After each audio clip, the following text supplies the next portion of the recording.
Morning 11th class. Last video में मैंने आपको कुछ थ्योरी पोर्शन लायबिलिटीज़ के बारे में, एसेट के बारे में मेंशन किया था, एसेट के लायबिलिटीज़ के टाइप्स बताए थे। आज की वीडियो में मैं आपको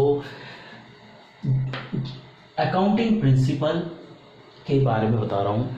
यानी अकाउंट्स का प्रिंसिपल का मतलब अकाउंटिंग प्रिंसिपल होता क्या है, यानी अकाउंट्स करने की जो गाइडलाइन है, यानी अकाउंट्स का जो वर्क करते हैं उसकी एक गाइडलाइन हमें दी गई है, उसके रूल रेगुलेशन दिए गए हैं। तो उस गाइडलाइन को माइंड में सेटअप करके ही हमें कोई न्यूमेरिकल सॉल्व करना है या फिर कोई प्रैक्टिकल वर्क करना है जो इंटरनेशनल लेवल पे फॉलो होता है।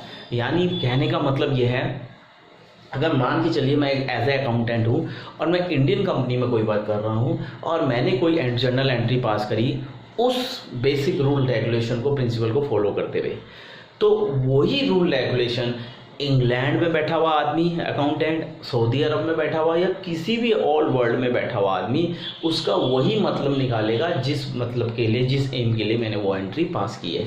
तो जब इंटरनेशनल लेवल पर एक ही रूल रेगुलेशन फॉलो होते हैं तो उस रूल रेगुलेशन की कुछ गाइडलाइन तैयार की गई हैं। तो वो गाइडलाइन क्या है, आज वो मैं आपको समझाता हूँ कैसे उसे थ्योरी में एक्सप्लेन कर रहा हूँ। GAP एक गैप बनाया गया था। गैप का मतलब generally accepted accounting principle. Gap एक तरह का, इस तरह का हमारी ऑर्गेनाइजेशन बनी, यानी इस तरह का एक कंसेप्ट बना जिसमें कॉमनली सभी प्रिंसिपल को एक जनरली सबने एक्सेप्ट किया। उसे फॉर्म GAPP गैप बताया गया, यानी जनरली एक्सेप्टेड अकाउंटिंग प्रिंसिपल, जो जनरली सबने एक्सेप्ट किए। इसमें सारे प्रिंसिपल जो दिए गए हैं जो ऑल वर्ल्ड में यूज हो रहे हैं। फिर IFR international financial reporting standard, यानी वर्ल्ड लेवल पर फाइनेंशियल रिपोर्टिंग स्टैंडर्ड क्या बनाया गया, यानी स्टैंडर्ड मतलब एक पैमाना कि किस तरह से क्या वर्क करना है, क्या करना है, तो उसे बोला गया IFRS international financial reporting standard. तो ये दो बनाई गैप, जिसकी फुल फॉर्म है जनरली एक्सेप्टेड अकाउंटिंग प्रिंसिपल, और IFRS international financial reporting standard. तो ये दो पॉइंट बनाए गए। इंटरनेशनल फाइनेंशियल रिपोर्टिंग स्टैंडर्ड का मतलब वर्ल्ड लेवल पर जो हमारा फाइनेंशियल हमें शो करना है सिचुएशन, उसको स्टैंडर्ड को कैसे बनाना है, और जनरली एक्सेप्टेड अकाउंटिंग प्रिंसिपल का मतलब हमें कौन कौन से प्रिंसिपल फॉलो करने हैं जो जनरली सभी एक्सेप्ट करें। अब कुछ एजम्पशन मानेंगे, फंडामेंटल अकाउंटिंग एजम्पशन। हमारी 3 एजम्पशन है, यानी जब भी हम कोई अकाउंटिंग वर्क करते हैं तो 3 एजम्पशन हम लेके चलते हैं। जब भी हम कोई अकाउंटिंग वर्क करते हैं तो 3 एजम्पशन हम लेके चलते हैं। Number 1 going concern, number 2 consistency assumption, number 3 accrual assumption. और सब going concern, consistency, accrual consumption. जब भी एज ए अकाउंटेंट मैं कोई वर्क करूँगा तो मैं 3 एजम्पशन को लेके चलूँगा। एजम्पशन मतलब 3 चीज़ों को मैं मान के चलता हूँ बिजनेस में। 3 पॉइंट को मुझे मान के चलना ही चलना है। सबसे पहले आइए going concern. Going concern assumption क्या कहती है? गोइंग कंसर्न एजम्पशन ये कहती है, एज ए अकाउंटेंट अगर मैं बात कर रहा हूँ तो मैं ये सोच के चलूँगा ये बिजनेस कंटिन्यू फ्यूचर में चलता रहेगा, ये बंद नहीं होगा। तो इस बेस पर ही मैं जर्नल एंट्री पास करूँगा या अपना फाइनेंशियल अकाउंटिंग वर्क करूँगा, ठीक है, उसी को मैं वर्क करूँ। अगर मैं ये सोचूंगा कि कल बंद हो जाएगा, परसों बंद हो जाएगा, तरसों बंद हो जाएगा, उस हिसाब से मैं ना तो कोई आउटस्टैंडिंग, ना एक्रूड, ना अनएक्रूड, किसी तरह का वर्क नहीं दिखाऊंगा। यानी किसका कितना लेना है, किसका कितना देना है, सारी चीज़ें खत्म है। तो मैं ये मान के चलता हूँ कि बिजनेस फ्यूचर में चलता रहेगा, उसका इतना है, इसका इतना है, उसका ये लेना है, इसका ये लेना है, तो सारी चीज़ें मैं चलता रहूँगा। ये बिजनेस में मैं लेके चलता हूँ। ये पहला एज ए अकाउंटेंट में वर्क करूँगा, यानी एज ए अकाउंटेंट मैं ये समझूंगा। Second consistency assumption.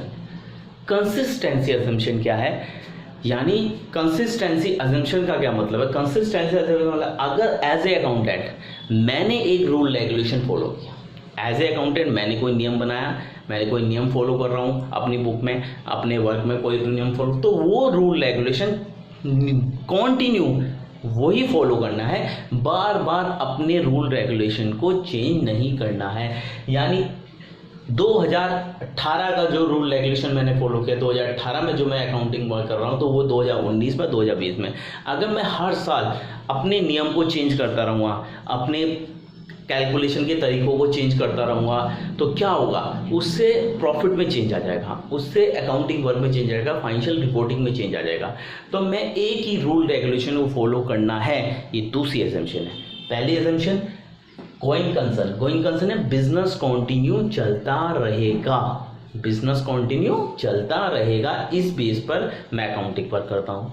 दूसरा कंसिस्टेंसी, बिजनेस में एक ही रूल रेगुलेशन को फॉलो करना है, बार बार रूल रेगुलेशन को चेंज नहीं करना है, एक ही रूल रेगुलेशन, अगर कोई चेंज करना पड़ जाता तो उसका जितना डिफरेंस आता है वो अपनी फाइनेंशियल बुक में शो करना है कि हाँ भाई इस वजह से चेंज डिफरेंस आ रहा है क्योंकि मैंने ये नियम को यहाँ ये नियम लगाए हैं, ठीक है। तीसरा एक्रूअल एजम्पशन। एक्रूअल एजम्पशन क्या होती है? एक्रूअल एजम्पशन का मतलब ये होता है क्योंकि मैं जितनी भी ट्रांजेक्शन करूँगा वो एक्रूअल बेस पे करूँगा, कैश बेस पे नहीं करूँगा। अब एक्रूअल बेसिक और कैश बेसिक क्या है? एक्रूअल बेसिक, मान के चलिए मैंने किसी को 5 लाख रुपए का सामान बेचा, ठीक है, उसने मुझे कितने दिया?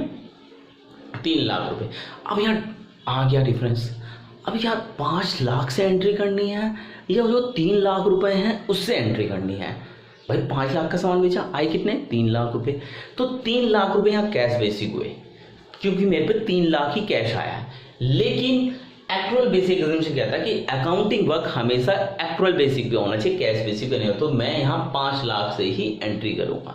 तो यहाँ 5 लाख से टोटल एंट्री होगी, जिससे माल बेचा है उसको मैं डेबिट करूँगा 2 लाख से। जैसे goods sold to Ram 5 lakh रुपये, एक entry general entry, goods sold to Ram 5 lakh rupees, goods sold to Ram 5 lakh rupees, यानी राम को कितना गुड्स सोल्ड गया? 5 lakh rupees. Ram paid to 3 lakh rupees, paid to us, Ram paid to us 3 lakh, तो राम ने हमें 3 लाख रुपए दिए। तो हमें एंट्री क्या करनी है? Cash account debit 3 lakh rupees, Ram debit 2 lakh rupees. Ram को 2 लाख से डेबिट करना क्योंकि राम से 2 लाख रुपए और लेने हैं, और कैश कितना है हमारे पे? 3 लाख रुपए। जितना कैश आता है वो डेबिट होता है, आपको पता ही है। कैश अकाउंट डेबिट, राम इसलिए डेबिट हुआ एंट्री में क्योंकि राम से 2 लाख और लेने हैं, और टोटल कितने का माल बिका? टू सेल 5 लाख का।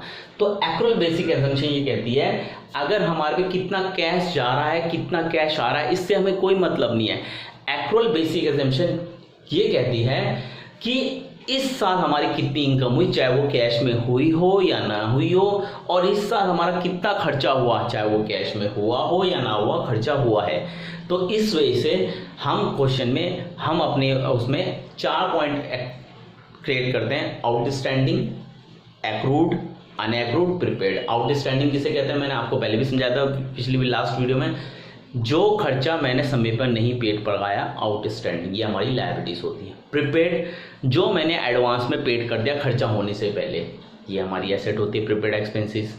तो ये कैश बेसिक नहीं है, ये एक्रूअल बेसिक है। खर्चा पहले एडवांस से चाहे पेड कर दिया, खर्चा पेड नहीं किया तब भी उसे एंट्री में शो कर रहे हैं। और एक्रूड इनकम, मैंने कमा तो लिया लेकिन अभी कैश में नहीं मिला, कैश तो नहीं मिला लेकिन फिर भी हम एंट्री करेंगे एक्रूड इनकम की। और एक्रूड इनकम हमारी क्या है? एसेट, कमा लिया लेकिन कैश नहीं मिला, फिर भी हम जनरल एंट्री करेंगे। और अनएक्रूड, हमें एडवांस में मिल गया लेकिन अभी नहीं कमाया, एडवांस में तो मिल गया लेकिन अभी नहीं कमाया, ये हमारी लायबिलिटीज है, जिसे अनएक्रूड इनकम कहता है। अनएक्रूड लायबिलिटीज, कमाया नहीं लेकिन एडवांस में मिल गया। तो इस तरह से ये 4 पॉइंट इसमें एक्रूअल बेसिक में बनते हैं, यानी कैश बेसिक पे हम अकाउंटिंग वर्क नहीं करते, हम एक्रूअल बेसिक करते हैं। तो हम जब भी एज ए अकाउंटेंट वर्क करेंगे 3 एजम्पशन मान: गोइंग कंसर्न, बिजनेस कंटिन्यू चलता रहेगा; कंसिस्टेंसी, एक ही रूल रेगुलेशन को फॉलो करना है, बार बार चेंज नहीं करना है; एक्रूअल एजम्पशन, कैश बेस पे नहीं करना है, जितना इस साल का खर्चा है वो शो करो, जितना इस साल की इनकम है वो शो, चाहे कैश में हो या ना हो। तो ये आपको थ्योरी पोर्शन समझ में आ गया होगा बेटे। ये 4 चीज़ें हैं, ये 5-6 चीज़ें हैं जो आपको मैं नोट सेंड करूँगा, उसे आपको डिटेल में मैंने आपको समझा दिया, अब आपको उसे नोट डाउन करना है। Bye 11th class.